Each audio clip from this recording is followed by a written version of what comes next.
Assalamualaikum warahmatullahi wabarakatuh.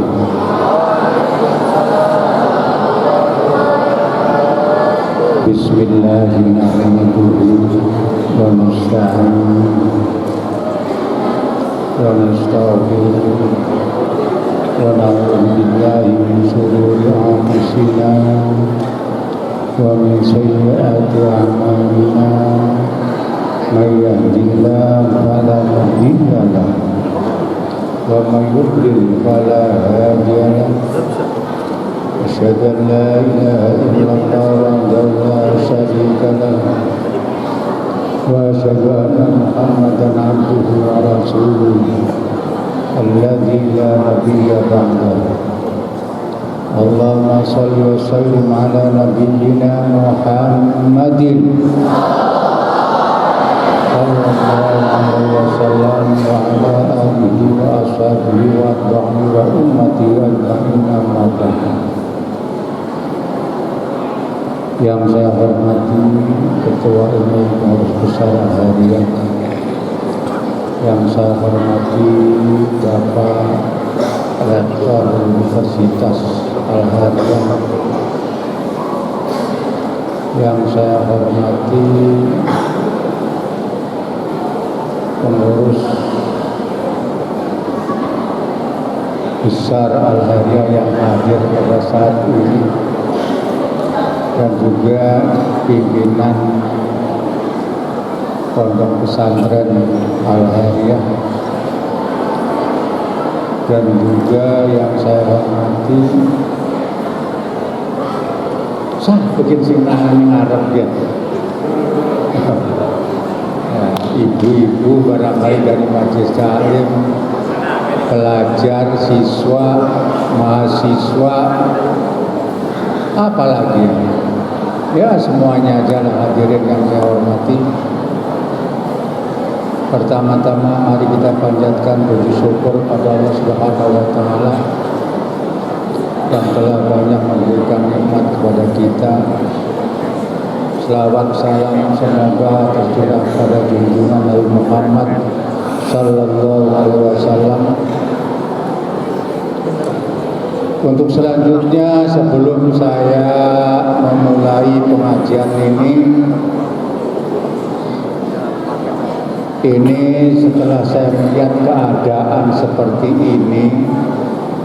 ini kalau saya lihat dengan kacamata komunikasi, maaf ini para kejadian Al-Hariyah ini saya sebenarnya ini akan agak menemui kesulitan ini di dalam berbicara,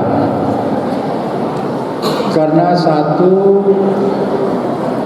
karena konon katanya begini Pak Rektor, menurut ilmu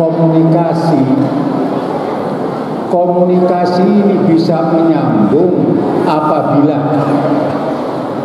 satu adalah orang yang ngomong dan orang yang diomongi sudah kenal, itu biasanya mudah nyambung, kata ilmu komunikasi.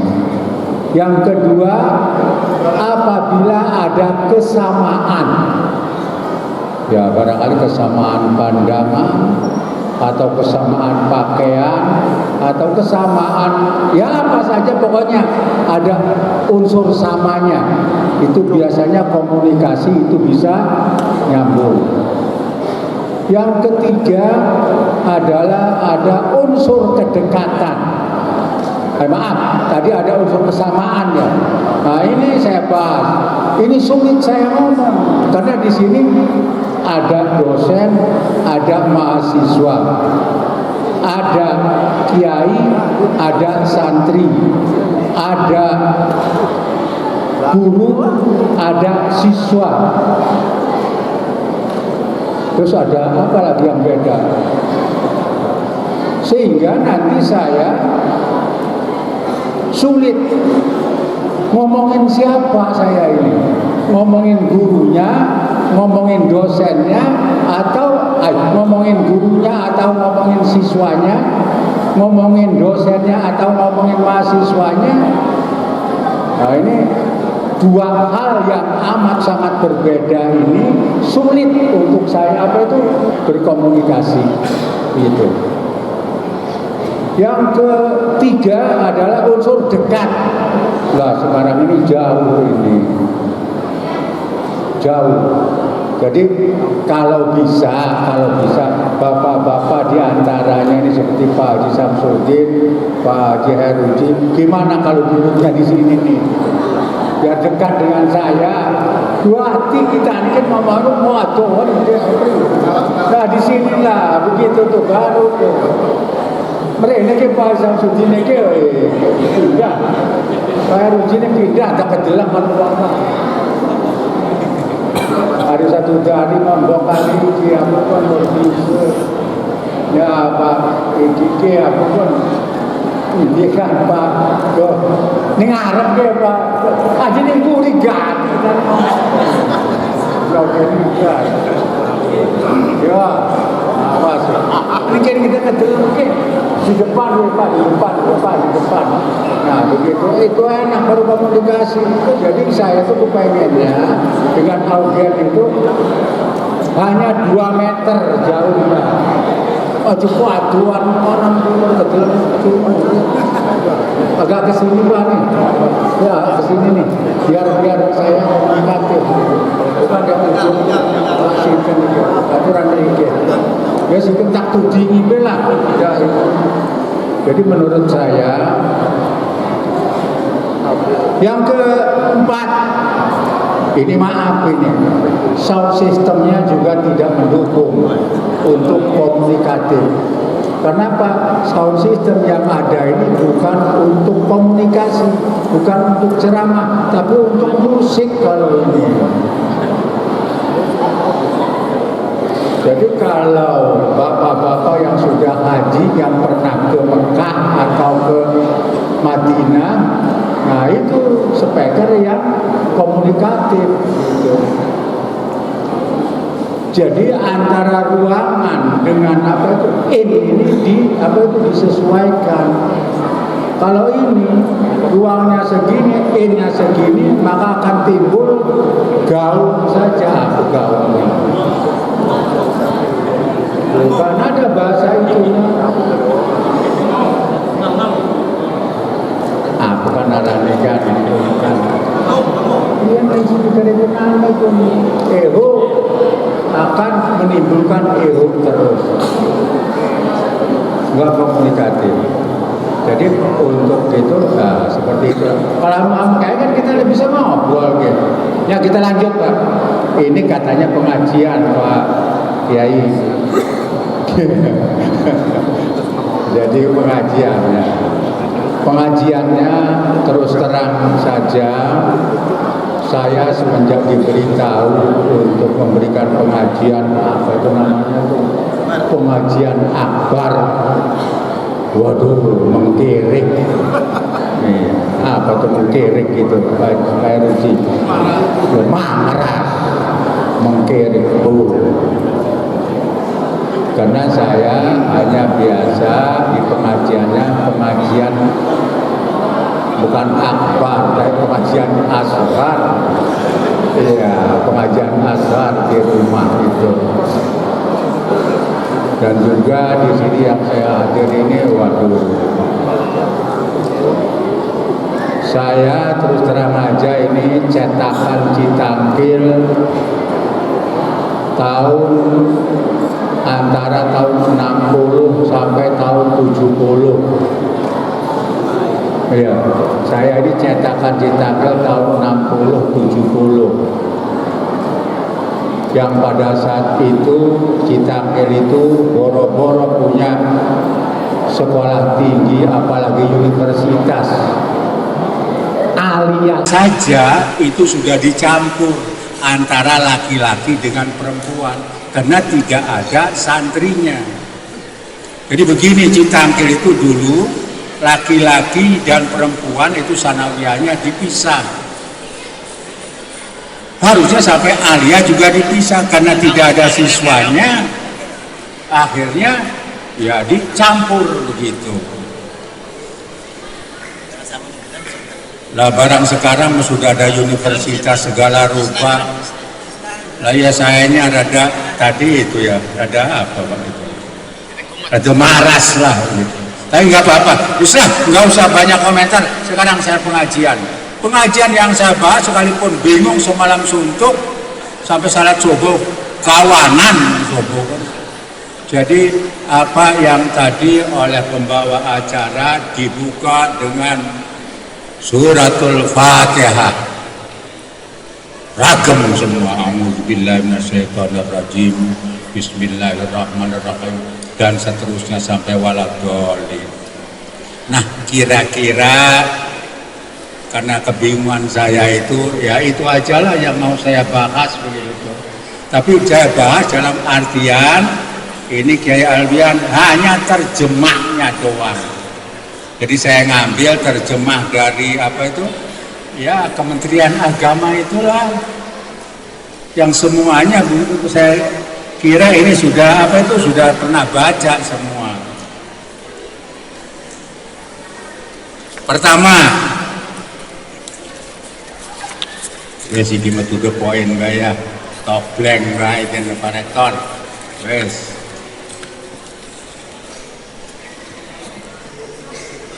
Saya baca di dalam surat An-Nahl ayat 19 ayat 98.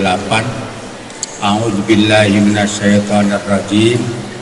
Fa iza qara'tal Qur'ana fasta'iz billahi minasyaitonirrajim.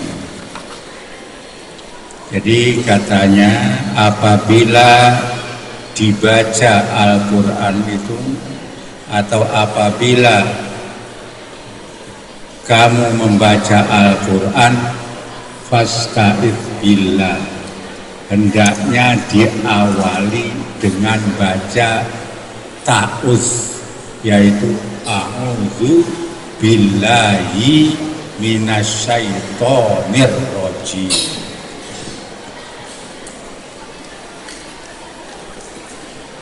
Kita pikir sekarang ini, kenapa ya Allah Subhanahu wa Ta'ala mau baca Quran yang katanya Quran itu suci, tapi kok kenapa kita harus berlindung dulu kepada setan begitu? Bukan berlindung kepada setan, berlindung kepada setan, kepada Allah dari setan itu. Kenapa? Lebih-lebih barangkali kalau mau wakuncar. Apa wakuncar itu ya? Ini bahasa dulu ini, wajib kunjung pacar.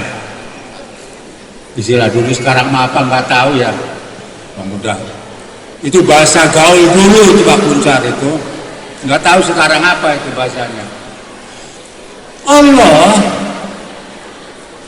merintah kepada kita untuk baca Quran yang konon Quran itu suci. Kita disuruh berlindung kepada Allah dulu dari godaan setan. Lebih-lebih barangkali kalau kita wakuncar, wajib kunjung pacar, artinya lagi apa kan ya, lagi ngobrol begitulah dengan pacar. Lebih-lebih barangkali itu.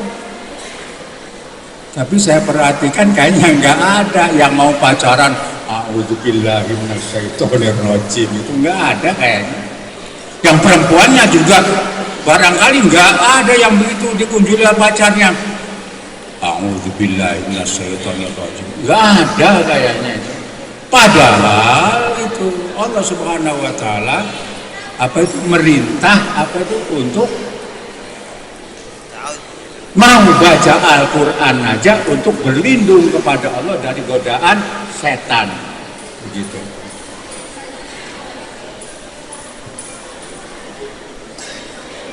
Terus bagaimana nih pengertiannya nih? A'udzubillahi minasyaitonirrajim.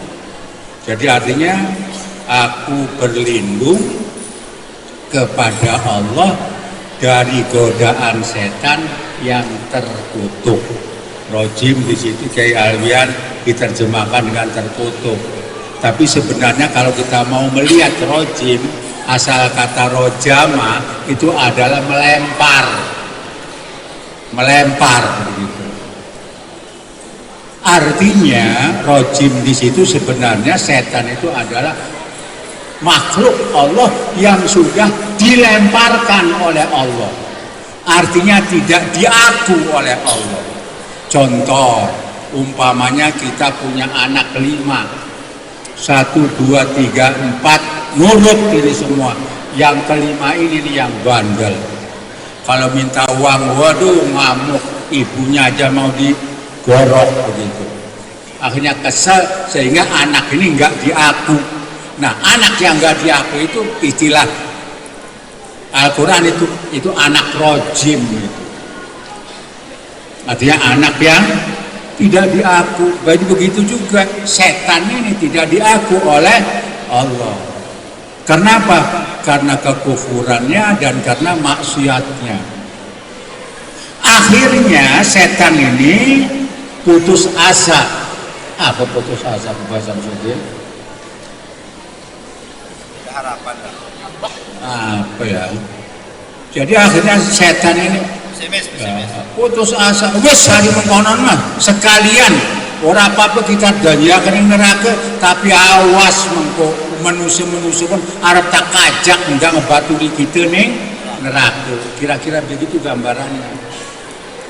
Akhirnya setan terus-terusan menggoda manusia. Banyak ayatnya di dalam Al-Quran. Itu keterangan-keterangannya. Cuma ingatkan ini, hadirin rahimakumullah, setan ini taluk enggak mau menggoda manusia yang ini ada lanjutannya di dalam apa itu? Surat An-Nahl itu adalah innahu laisa lahu sultanun 'alal ladzina amanu wa 'ala rabbihim yatawakkalu. Yang artinya setan taluk. Apa taluk itu ya? Enggak sanggup menggoda kepada orang yang 'alal ladzina amanu. Satu, taluknya setan ini enggak sanggup menggoda kepada orang yang aman, yang beriman. Terus wa 'ala rabbihim yatawakkalu. Yang kedua adalah orang yang tawakal. Jadi orang yang beriman dan orang tawakal, setan angkat tangan, nyerah, nggak sanggup menggoda. Tapi kalau kita tidak beriman dan tidak tawakal kepada Allah Subhanahu wa Ta'ala, maka itulah makanan setan. Begitu. Yang ketiga adalah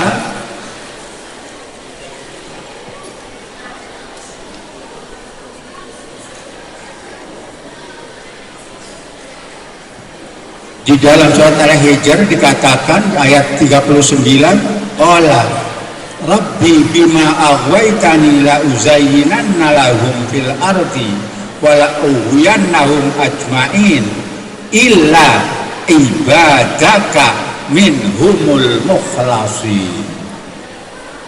Kata setan, kami akan selalu menggoda manusia ini semuanya, tapi juga yang kami taluk.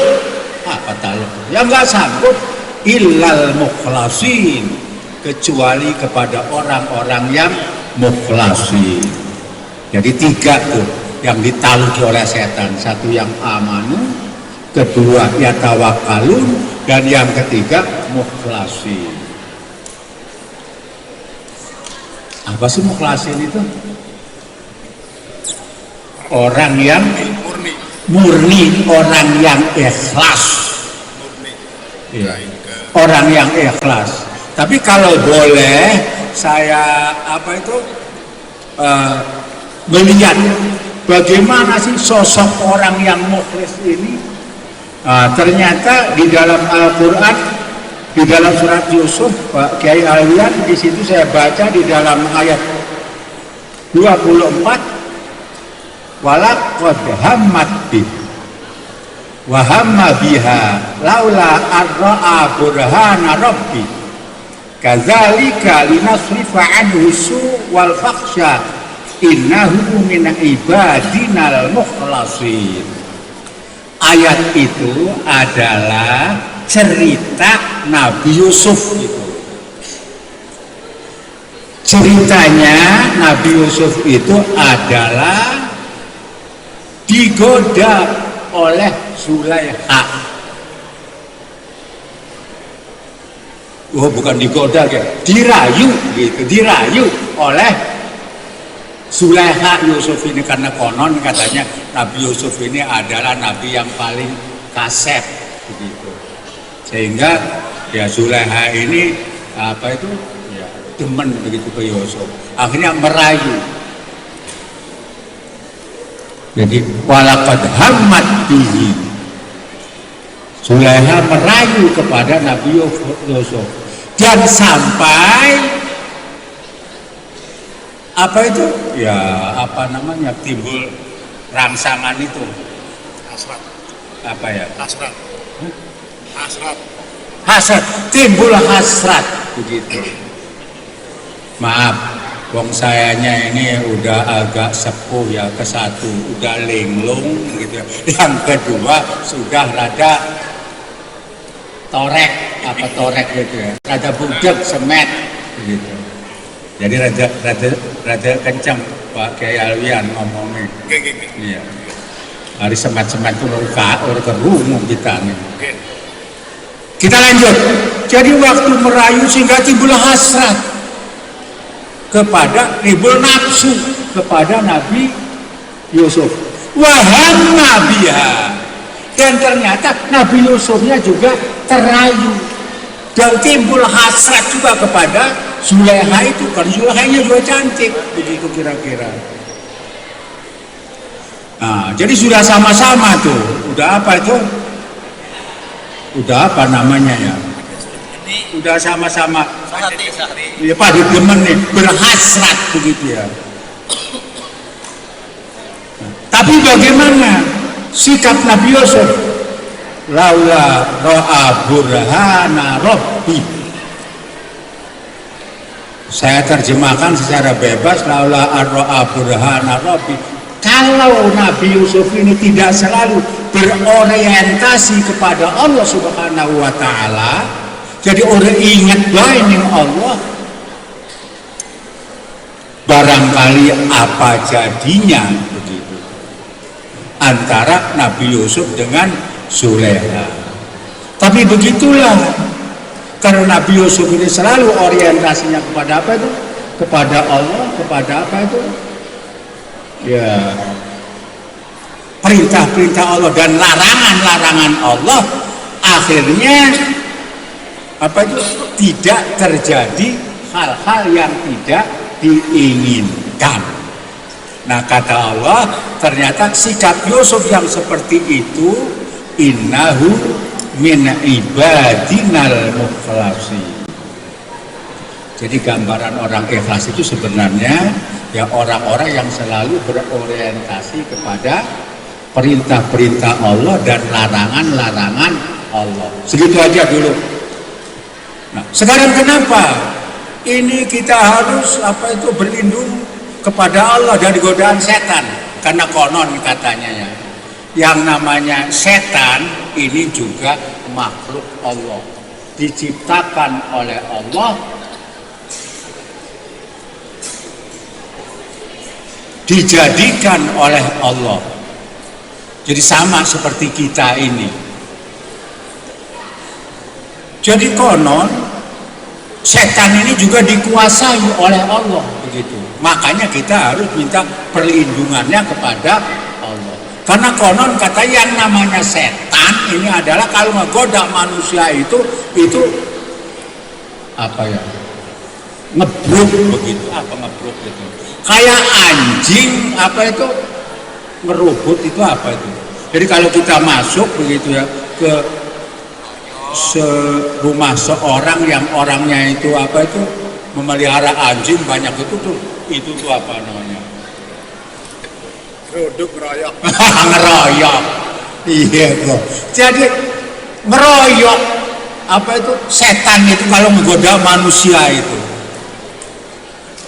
Jadi kalau saya umpamakan anjing ya, anjing itu kalau kita umpamanya bertamu kepada kawan kita, yang kawan kita itu dia punya banyak anjing, mau masuk ke rumahnya, si anjingnya ini gimana itu? Ngegonggong semua ke kita.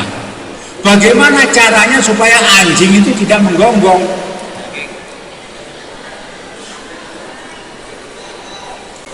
Apa dia hus-hus oleh kita? Sulit, dia hanya ingin tambah itu ngegonggongnya. Nah, akhirnya kita angkat HP, telepon pemiliknya. Halo, saya mau ke rumah kamu, anjing kamu ini apa itu? Ngegonggong aja nih, saya mau ke situ. Akhirnya gimana?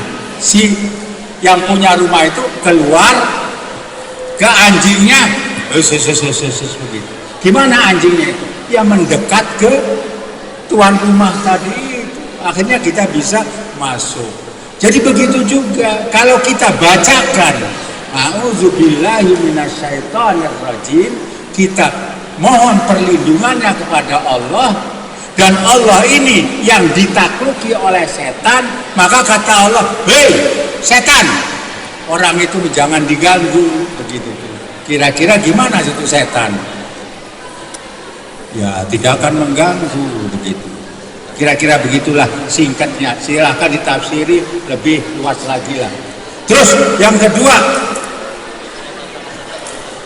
sampai jam pinggir kita nih. Sopor baik. Ayolah jengkonan kan. Terus yang kedua, lanjut setelah A'udzubillahi minasyaitonirrajim, terus baca Bismillahirrahmanirrahim. Terus kita baca Bismillah. Yang konon kata Rasulullah, kullu amrin dzibalin la yubda'u bi bismillah fa huwa aqta wa abtar wa ajdam. Jadi intinya kalau kita mau mengerjakan sesuatu yang baik, terutama yang diperintahkan oleh Allah Subhanahu wa taala, itu hendaknya kita baca bismillah.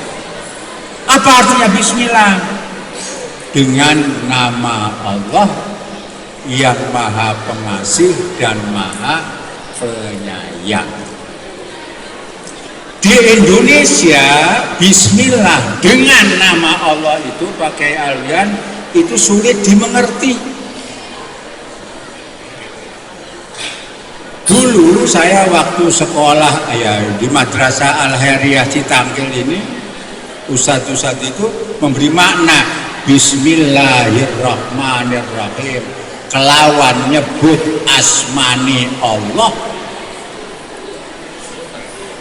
Ar-Rahman kang maha welas, Ar-Rahim kang maha asih.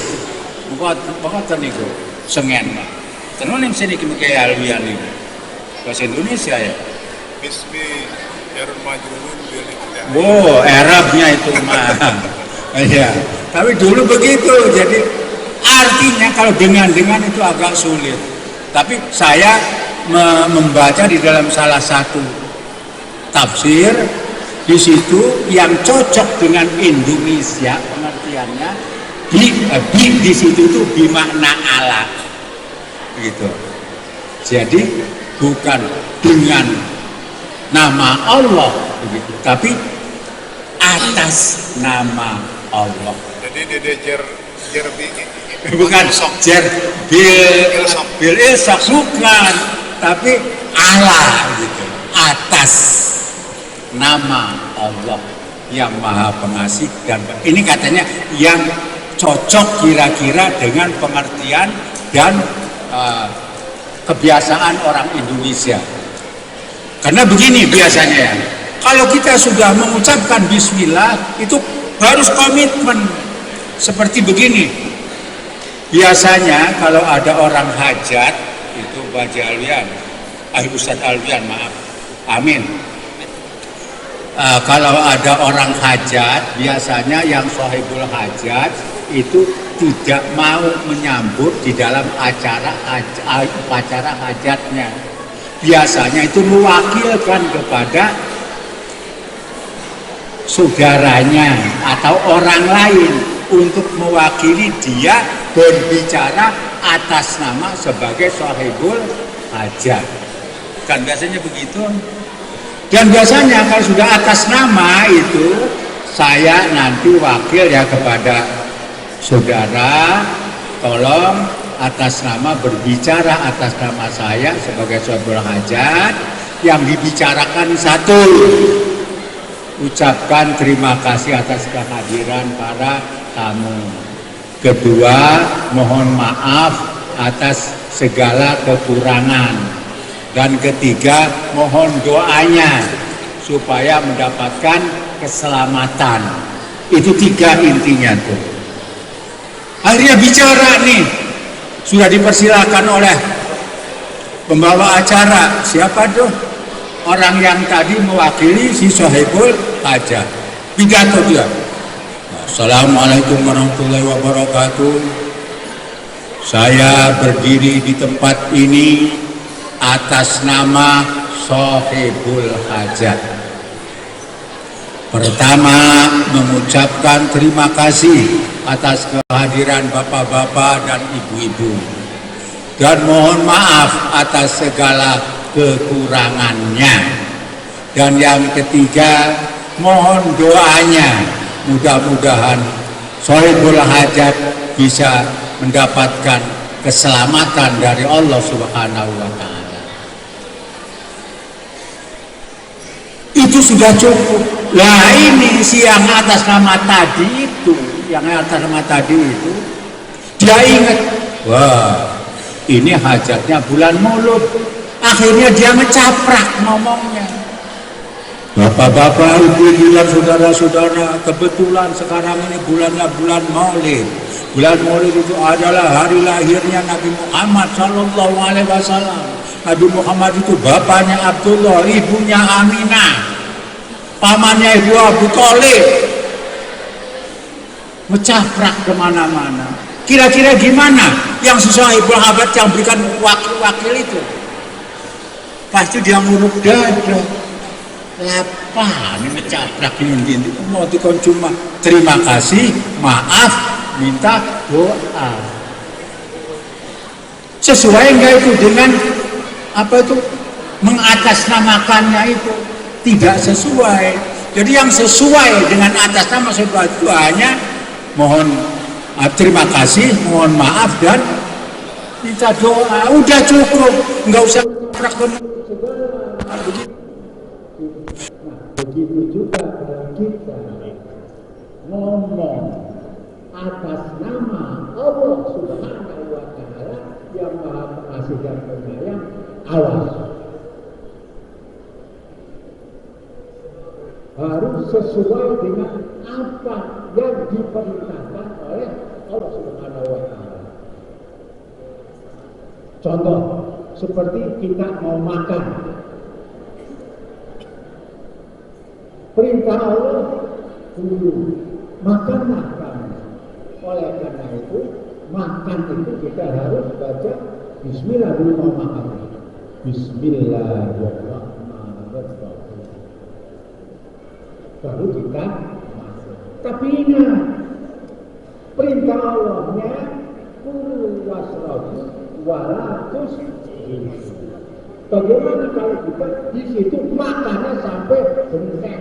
Apa itu bengkak? Jadi bahasa kita dulu itu bengkak ya Pak. Kebakaran, ya itu bahasa kita dulu. Atau sampai luar, selalu kenyang begitu. Itu 200.000 tidak boleh. Jadi makanya kata Rasulullah SAW, wa idza akana la. Jadi kalau kita makan itu katanya sudah terasa kenyang, berhenti, itu harusnya. Jangan ini habis makan dari sini, di sana ada tukang bakso, beli lagi tuh bakso. Di sana ada apa lagi tuh? Apa itu lagi tuh?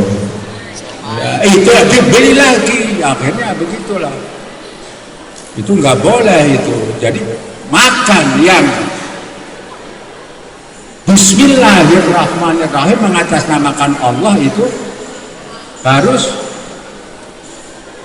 sudah terasa kenyang langsung berhenti. Begitu harusnya. Terus Bismillah yang kedua nih.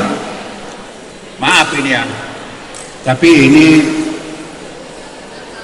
ilmu yang belum, yang tidak populer dan tidak usah dipopulerkan. Hentikan, kamu ikutkan aku kan kamu bandeng kan. Jadi begini, disyariatkan kalau kita mau menyembelih apa itu hewan, untuk supaya hewan ini halal itu kita harus baca Bismillah, mengatasnamakan Allah. Bismillahirrahmanirrahim. Baru si kambing yang kita sembelih itu dagingnya halal. Nah sekarang pertanyaan saya nih Pak Jeruji, bagaimana kalau orang mengambil mangga dari pohonnya tanpa Bismillah, halal apa haram itu buahnya itu, mangganya itu?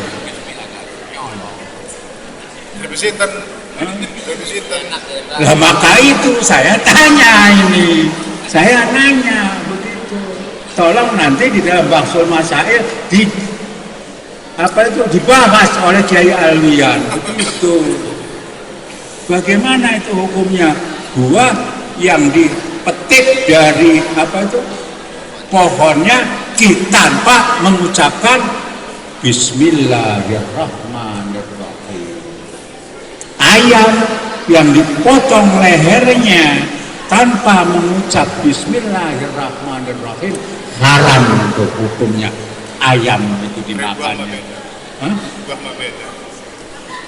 Sama aja, buah juga bernyawa kok sebenarnya, cuma nggak bisa ngomong doang. Ayam juga nggak bisa ngomong, bisa nyari telur doang. Ini begitu. Nah, jadi kalau orang sudah sampai ke situ, buah yang dipetik tanpa Bismillah itu haram. Nah inilah tasawuf kelas tinggi itu Pak Kiai Alwian. Di dalam acara yang lain nanti bisa kita bahas. Kalau sekarang ini enggak, lanjut dulu biar cepat selesai. Jadi ternyata Bismillah itu sebenarnya kalau kita sudah mengatasnamakan Allah, jangan kita keluar dari jalur-jalur Allah, begitu maksudnya.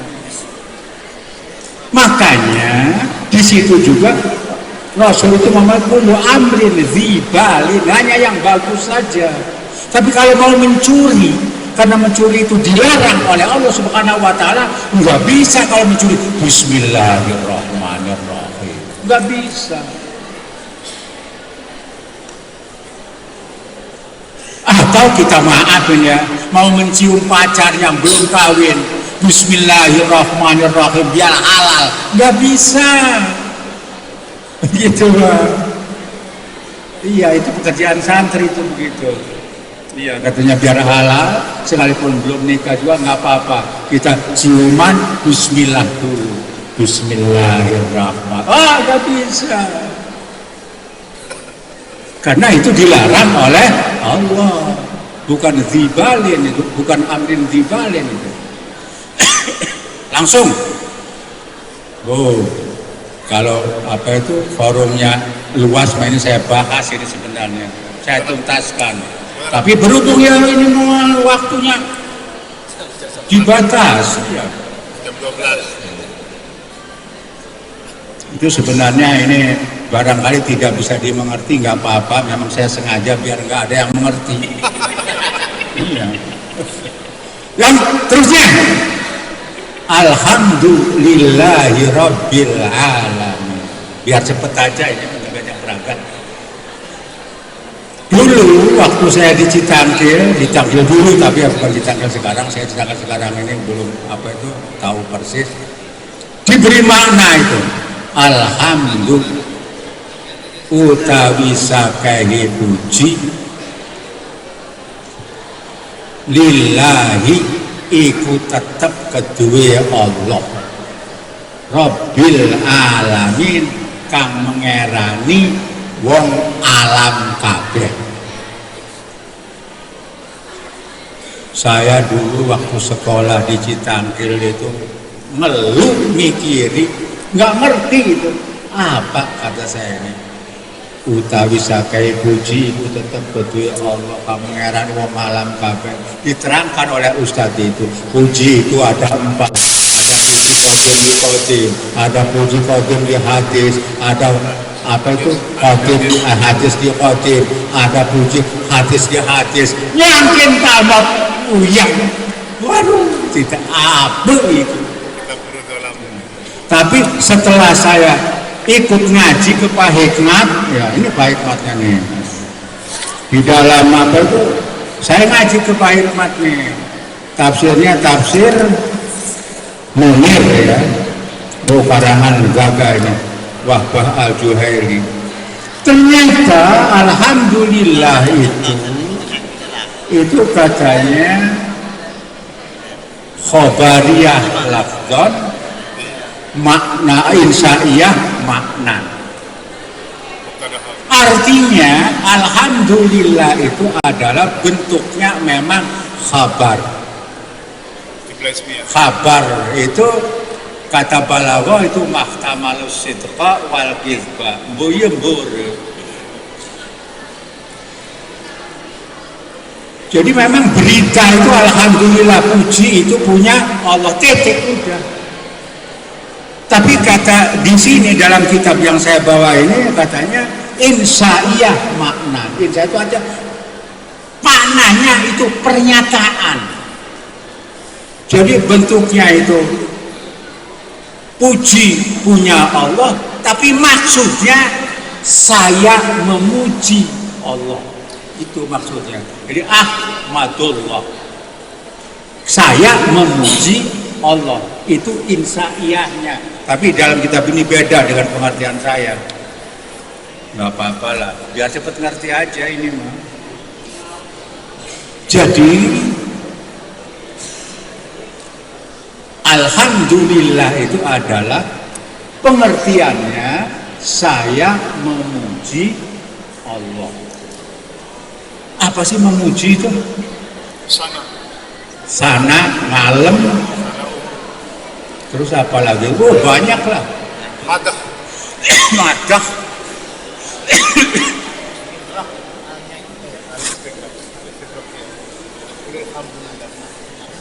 Terus apa lagi? Banyak lah. Pokoknya muji lah. Muji kita kepada Allah. Muji kepada Allah. Kenapa kita harus muji kepada Allah? Nah, ayat selanjutnya itu kita makanya memuji kepada Allah karena yang pertama Rabbil Alamin. Karena Allah itu apa? Rabbil Alamin, yang menguasai alam ini, yang menciptakan alam ini, yang mengerani alam ini. Apa itu mengerani dia? Rabbil Alamin. Mengerani Lampung beda lagi. Rabb yang mendidik alam ini, begitu. Jadi makanya kita memuji karena Allah yang menguasai alam ini, termasuk kita juga dikuasai oleh Allah. Maka itu wajar kalau kita memuji. Alhamdulillah. Dan ucapannya untuk memuji Allah itu jangan buat redaksi dewek. Harus alhamdulillah. Begitu. Jangan begini. Terima kasih ya Allah.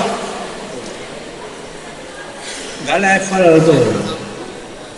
Jadi harusnya ya yang itu ucapan pujian kepada Allah, bukan yang lain, tapi alhamdulillah. Begitu. Jangan terima kasih ya Allah. nggak bisa. Nah, terus itu yang pertama. Makanya kita muji kepada Allah karena apa itu? Rabbil alamin. Allah yang menguasai alam ini. Bahkan kalau seperti kita ini bangsa pendidik, terutama para rektor nih, Rabbil alamin, Rabb itu katanya ada juga yang artinya mendidik. Jadi Allah itulah yang mendidik alam ini. Gimana sih Allah mendidik alam ini? Allah mendidik alam ini yang harus kita contoh pendidikannya adalah bahwa kalau kita kepengen minyak keletik, apa minyak keletik itu? Minyak goreng itu ya, ternyata tidak bisa kita langsung kita belah begitu apa kelapa langsung keluar minyaknya begitu. Tapi harus gimana? Pertama, kelapa itu harus diselumbat. Apa diselumbat? Bahasa Indonesianya belum ketemu saya diselumbat itu. Nyelumbat kelapa karena apa diselumbat? Gue suruh bakal kendak, begitu menjadi kamus tak dilatih ini nyelumbat. Pertama ya, maaf ya, ini teori pendidikan ini, Pak Rektor. Harus Rabbil alamin, Allah itu juga mendidik alam ini. Satu, seperti kita kepengen mendapatkan minyak dari kelapa, harus diselumbat. Setelah diselumbat, dikupas dulu, dibelah, terus dicongkel dulu kelapanya. Setelah dicongkel, kelapa itu diparut. Setelah diparut, diperes. Setelah diperes nanti digodok, ya. Baru apa itu keluar itu minyaknya tuh diseropi, apa diseropi? Oh, bahasa benak maning. Diambil begitu. Nanti dimasak lagi baru itu. Jadi prosesnya itu panjang begitu. Mendidik manusia juga seperti itu sebenarnya. Enggak ujuk-ujuk jadi sarjana. Ini kebanyakan kita mahasiswa kita ini begitu. Baru kuliah 2 tahun aja sudah kepengen jadi sarjana. Wah, lah ya harus berproses lah. Harusnya ini saya apa itu ungkap luas lagi ini. Saya berhubung waktu alasan terus lah. Tidak gampang apa kita nih. Jadi begitu. Kita harus berproses. Contoh itu Allah mendidik alam. Kita kepengen minyak tanah juga harus ngebor dulu kedalaman sekian dan lain sebagainya. Itulah Allah Subhanahu wa taala mendidik alam ini. Yang harus kita contoh juga mendidik manusia. Rabbil alamin itu alasan pertama, makanya kita memuji Allah. Yang kedua, Ar-Rahmanir Rahim. Makanya kita memuji Allah itu karena Allah itu Ar-Rahman Ar-Rahim. Maha pengasih dan maha penyayang.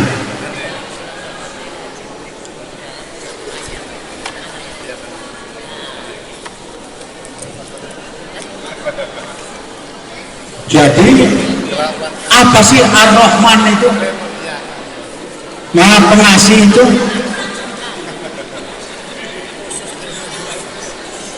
ternyata saya baca di dalam apa itu hadis qudsi ya, pengertian Ar-Rahman itu Pak kalian katanya begini, ya abdi Anar-Rahmanu li'annaka tusallimu ilayya nutfatan maziratan fa usallimuha ilaika suratan hasanatan.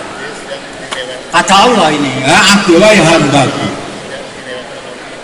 Anar-Rahman, aku ini atau kami ini kata Allah adalah orang al-azad yang punya sifat Rahman. Di mana letak Rahmannya Allah? Kata Allah di sini, li annaka tusallimu ilayya nutfatan maziratan fa usallimuha ilaika suratan hasanatan. Maafin agak porno sedikit ini. Li annaka tusallimu, karena aku kata apa itu?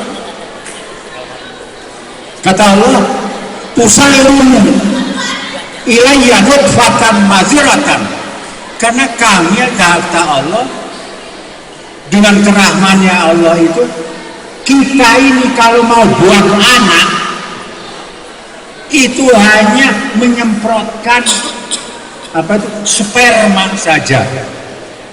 Ilayya nutfatan waziratan, hanya menyemprotkan sperma saja. Tapi gimana? Maaf ya, ada yang pernah, yang suka habis buat anak itu, ya Allah, mudah-mudahan anak saya nanti diberi hidung, ya Allah. Ya Allah, mudah-mudahan nanti anak saya itu diberi kaki. Nggak ada yang begitu tuh. Kita sekali anak mulus gue kelepeh, baik. Tapi gimana kata Allah? Fa usallimuha ilaika suratan hasanatan. Tapi jadinya anak itu utuh. Ada matanya, ada hidungnya, dan lengkap. Begitu tuh. Itulah rahmannya Allah. Jadi mestinya kita buat anak itu kayak waluh atau kayak bonteng begitu, nggak ada apa-apanya. Tapi begitu lahir si anak itu ada apa? Matanya, ada hidungnya. Ilayya suratan hasanatan kata Allah. Terus anar rahim li'annaka tusallimu ilayya ta'atan naqisatan fa usallimu ilaika jannatan khalisah. Jadi kata Allah, aku ini punya sifat rahim. Di mana rahimnya? Seperti kita sekarang ini, salat kita sulit untuk khusyuk. Bacaan kita kepengennya buru-buru. Wong tahlil aja, la ilaha illallah, la ilaha illallah. Harusnya makan ya asren lah, asren tuh? La ilaha illallah. Hayatan. Penghayatan. Ya penghayatan, la ilaha illallah. Cepat lewat ya. Lah itulah, untuk apa banyak tapi gabung. Nah mendingan sebengkat tapi aos, kan begitu prinsipnya. Nah kata Allah, semua kebanyakan manusia ini katanya ibadahnya naqisotan, kurang sempurna. Tapi gimana kata Allah? Fa usallimuha jannatan khalisatan. Tapi nanti kata Allah, sekalipun ya begitu ibadahnya kepada aku, tetap nanti akan kami masukkan jannatan khalisatan, dengan sorga yang mulus. Artinya dimasukkan ke dalam sorga, tidak diemper sorga. Begitu. Amin. Nah, itu hadits qudsi itu. Jadi pertama, alasannya kita menuju pada Allah karena betul Rabbil Alamin. Kedua, Ar-Rahmanir Rahim. Dan yang ketiga, Maliki Yaumiddin. Jadi nanti yang akan menguasai pada hari kiamat itu Allah. Begitu. Jadi tiga tuh alasannya, Maliki Yaumiddin. Jadi kita alhamdulillah itu karena satu Rabbil Alamin, kedua Ar-Rahmanir Rahim, yang ketiga Maliki Yaumiddin. Setelah kita tahu bahwa Allah itu Ar-Rahmanir Rahim, apa itu Rabbil Alamin, Ar-Rahmanir Rahim, Maliki Yaumiddin, baru kita mengucapkan pernyataan dia, statement ya, iyyaka na'budu wa iyyaka nasta'in. Kepada engkau lah aku menyembah, dan kepada engkau lah kami minta. Begitu. Karena kita sudah tahu bahwa Allah itu Rabbil Alamin, Ar-Rahmanir Rahim, Maliki Yaumiddin. Terutama yang iyyaka na'budu itu karena Allah itu Rabbil alaminnya itu tuh. Titiknya ke situ tuh. Tapi kalau nasta'in, titiknya itu karena kita tahu Allah itu Ar-Rahman, Ar-Rahim. Karena udah kita tahu Ar-Rahman, Ar-Rahim, ya apa salahnya minta, orang tahu, orang dermawan, ya kita minta, apa salahnya? Pasti diberi begitu. Jadi iyyaka na'budu wa iyyaka nasta'in. Seterusnya, nah ini. Jadi kalau iyyaka na'budu wa iyyaka nasta'in itu adalah pernyataan kita, statement kita, maka ihdinas siratal mustaqim siratal ladzina an'amta 'alaihim ghairil maghdubi 'alaihim waladdallin, itu permohonan kitanya. Permohonan kitanya. Orang banyak mengatakan encer amat ya, Allah katanya Rabbil Alamin, Maliki Yaumiddin, Ar-Rahman Ar-Rahim. Kenapa kita hanya minta ihdinya doang? Kenapa kita hanya minta petunjuk doang? Ihdinas siratal mustaqim. Minta petunjuk. Kenapa di situ nggak minta uang, nggak minta emas? Kenapa? Karena kalau emas dan uang itu sebenarnya apa ya, kecil. Saya berikan satu gambaran begitu. Kenapa kita mintanya di ihdinas? Ihdinas itu artinya petunjuk, petunjuk. Atau kalau sekarang ini itu namanya KTBLC, Hah? KTBLC, surat sakti itu. Nah itu ihdinas itu, petunjuk itu. Saya berikan satu gambaran biar lebih jelas, biar cepat lagi mengertinya. Saya kedatangan seseorang. Kata orang itu, Pak, saya datang ke sini, saya mau mohon pinjam uang ke Bapak 5 juta. Saya kepengen usaha dengan uang 5 juta itu. Terus saya jawab, begini kata saya, coba apakah kamu mau uang 5 juta atau saya kasih tahu kamu, saya baru saja pulang dari perusahaan A.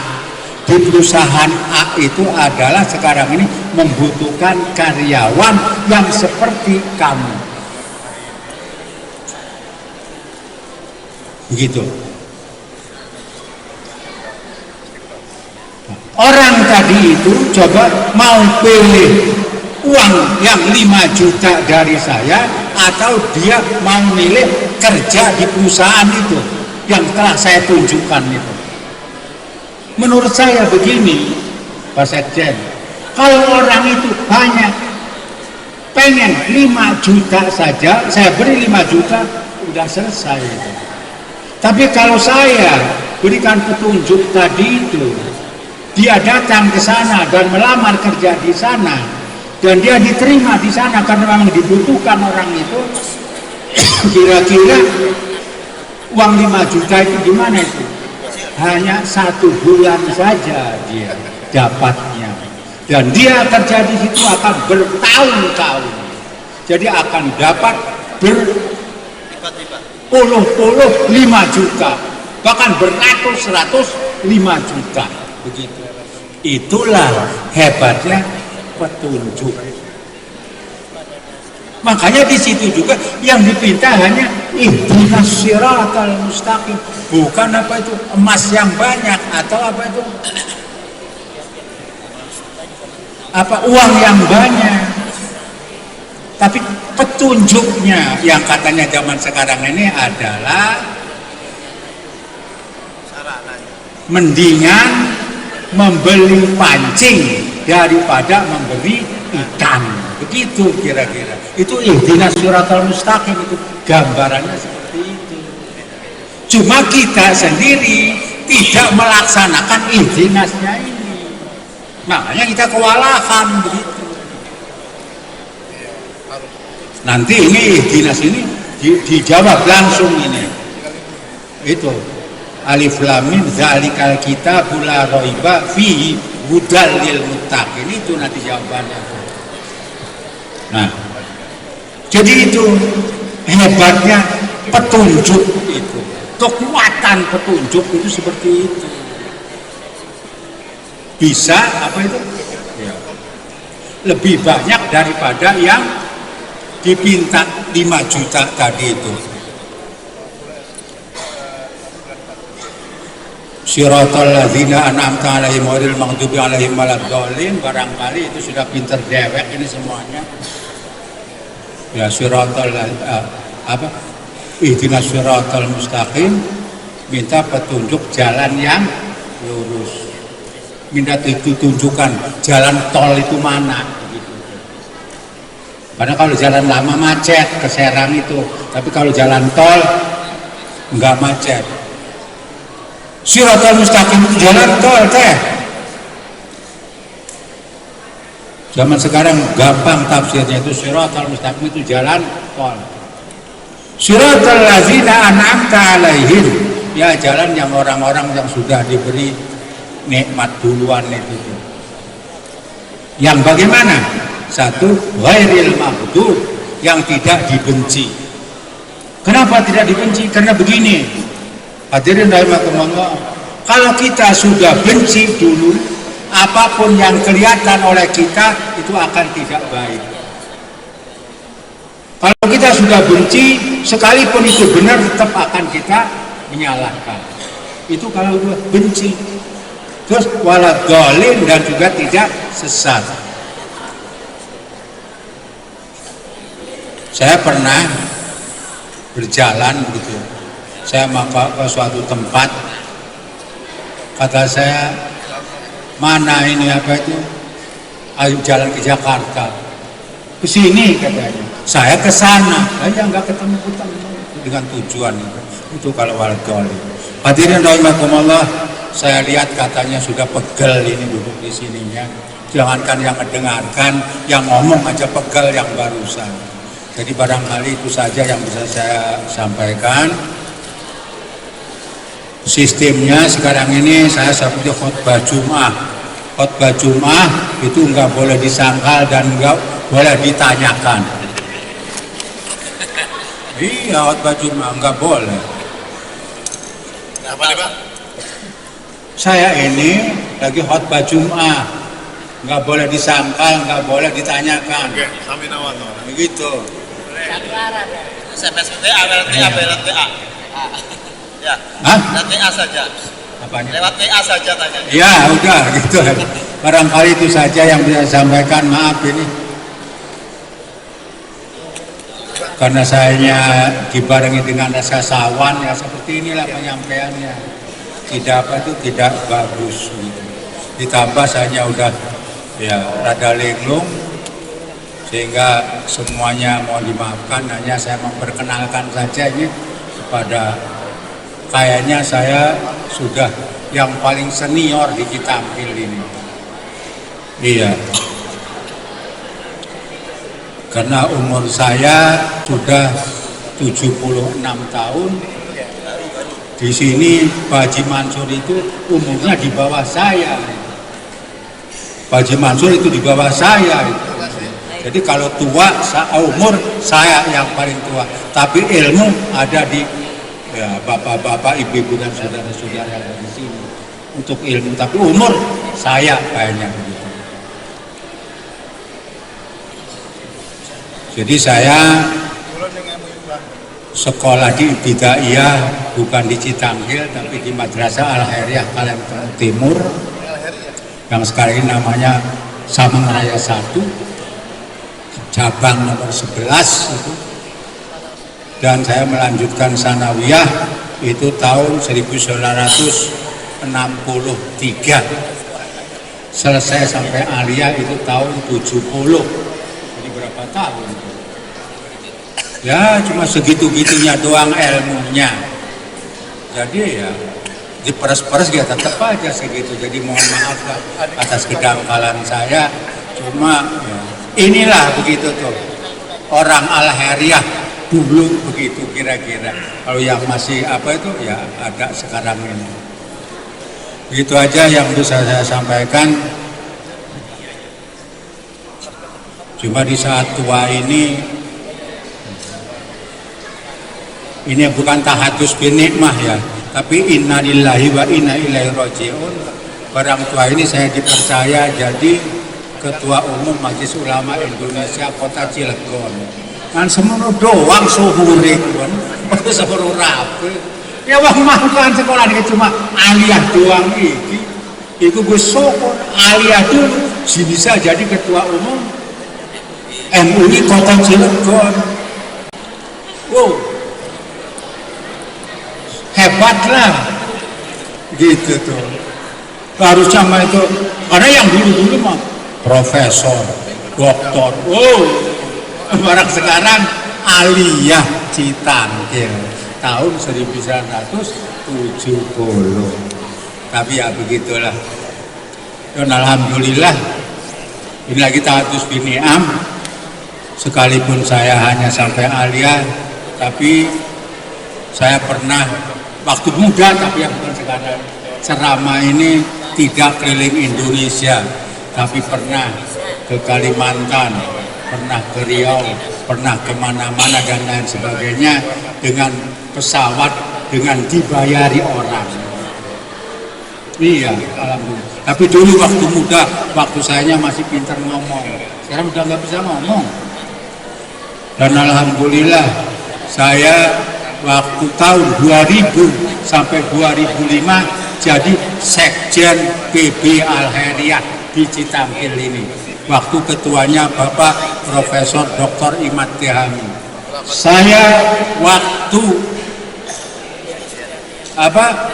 jadi Sekjen pengurus besar Al-Hariah itu adalah saya langsung dihadiahi ini oleh Gubernur Provinsi Banten.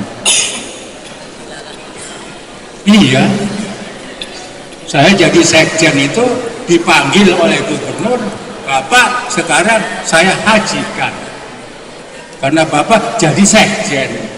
Begitu. Nah, ini nggak tahu sekjen sekarang ini mintalah begitu, minta kan nggak diberi. Itu. Jadi saya tanpa modal ini, orang-orang apa itu puluhan juta, saya diberi bahkan diberi jajan oleh Gubernur. Wah, segala-gala lah begitu. Jadi banyak nikmat yang saya terima dengan wasilah Al-Hariah ini. Saya yang namanya Lampung dan Sumatera Selatan itu jangankan buka mata merem juga kesasar. Apal saya. Kenapa? Karena saya dulu tukang diutus untuk daerah Lampung dan Sumatera Selatan kalau mengantarkan surat. Dulu belum ada HP kayak sekarang ini. Harus surat diantarkan langsung. Stempel diantarkan, plang itu diantarkan. Ini orang yang tukang antarkan. Gitu. Jadi saya tukang disuruh-suruh dulu oleh PB Al-Hariah itu. Karena saya 90% lah saya pernah menginjak di cabang Al-Hariah itu. Sekarang ini saya udah mau mati ini, kepengennya ada yang muda, ya yang harus terutama sekjen nih harus pernah nginjak lah ke semuanya itu, ke cabang-cabang yang ada di Al-Hariah ini. Begitu kira-kira. Jadi saya bersyukur sekali lagi dengan wasilah Al-Hariah, ya alhamdulillah. Kalau dikatakan kaya, saya tidak kaya. Dikatakan pinter, tapi juga tidak pinter. Tapi ya seperti inilah. Begitu. Begitu aja barangkali yang bisa saya sampaikan. Billahi taufiq wal hidayah. Wassalamualaikum warahmatullahi wabarakatuh.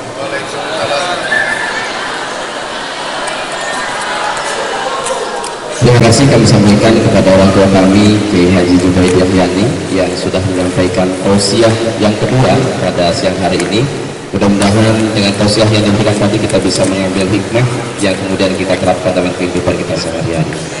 Bapak Ibu hadirin yang berbahagia, sebagai informasi yang bahagia kami sampaikan bahwa STIP Al-Heriah telah memiliki prodi baru. Alhamdulillah kemarin izinnya keluar, Tadris Bahasa Inggris dan Hukum Keluarga Islam. Dan setelah tahun depan sudah mulai dibuka. Alhamdulillah.